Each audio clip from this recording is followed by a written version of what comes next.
খুলনা ফুলতলা উপজেলার ফুলতলা ইউনিয়নের বেগুনবাড়িয়া গ্রামের মাদকসেবী রহিম পিতা রফিক মোড়ল রাতের গভীরে মাদক সেবন করে সিগারেটের আগুন পাশের প্রতিবেশী আবু বক্কর মোড়লের ছাদের উপর থাকা গোখাদ্য বিছালির মধ্যে ছুড়ে দেওয়ার এক পর্যায়ে আগুনে পুড়ে ছাই। লক্ষাধিক টাকার ক্ষতি সাধিত হলো আবু বক্কর মোল্লার। আচ্ছা, আপনার নাম কি? মোহাম্মদ আবু বক্কর মোল্লা। আচ্ছা, আপনার বাড়ি গত রাতে? গত রাতে না, এর আগের রাতে যেদিন ঝড় বৃষ্টি হয়েছে। তারিখ কত ছিল? কালকের আগের দিন কয় তারিখ ছিল?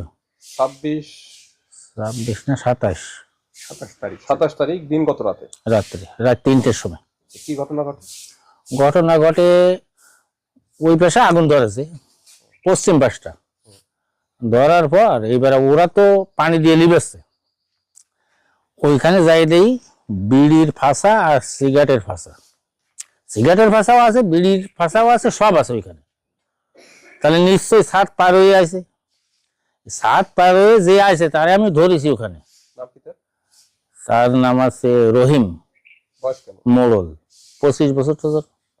জানা যায় গত দুদিন পূর্বে পাশের প্রতিবেশী রহিম পিতা রফিক মোল্লার মাদকসেবী ছেলে আনুমানিক রাত 3 ঘটিকার সময় নিজের ঘরের ছাদের উপর বসে মাদক সেবনের পরবর্তীতে পাশের প্রতিবেশী আবু বক্কর মোল্লার ঘরের ছাদের উপর মাদক সেবনের পর পরিত্যক্ত সিগারেট বা সেবন করা মাদকের আগুন সংযুক্ত অংশ বিছালির উপর ছড়ে মারে।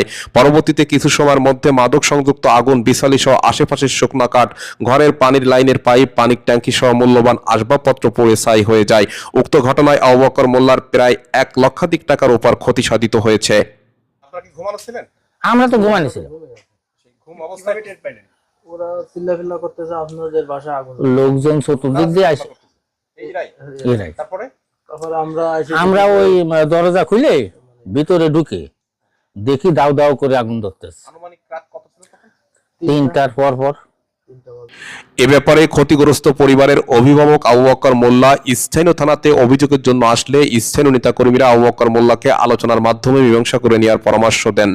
ঘটনার পরের দিন সকালবেলা আনুমানিক 10 ঘটিকার সময় ফুলতলা থানা বিএনপির নেতাকর্মীরা আবু বক্কর মোল্লার বাড়িতে বসে একটি মীমাংসা বা সমাধান করলেও আবু বক্কর মোল্লার থেকে যায় ক্ষোভ ও উদ্বেগ। কেননা উক্ত আগুন লাগার কারণে আবু বক্কর মোল্লা প্রায় 1 লক্ষাধিক টাকার ক্ষতিগ্রস্ত হয়েছে।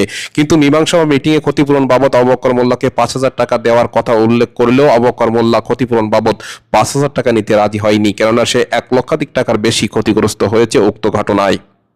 এলাকার অভিযুক্ত মাদক সেবী যুবক রহিমের ব্যাপারে খোঁজ খবর নিয়ে জানা যায় রহিম এলাকায় সংঘবদ্ধ মাদক চক্রের সাথে মিলেমিশে মাদক সেবন করে থাকে, যার মধ্যে রয়েছে এলাকার অনেক বখাটে যুবক। ওই দিন রাতে রহিম মোড়ল মাদক সেবনের পর মাতাল অবস্থায় পাশের প্রতিবেশী আবু বক্করের ছাদের উপর থাকা বিছালির খামালে আগুন ছুড়ে মারে, যার ফলে বিছালি সহ ছাদের উপর আগুন লেগে আবু বক্করের পরিবারের গোখাদ্য সহ অন্যান্য মালামালের ব্যাপক ক্ষতি হয়।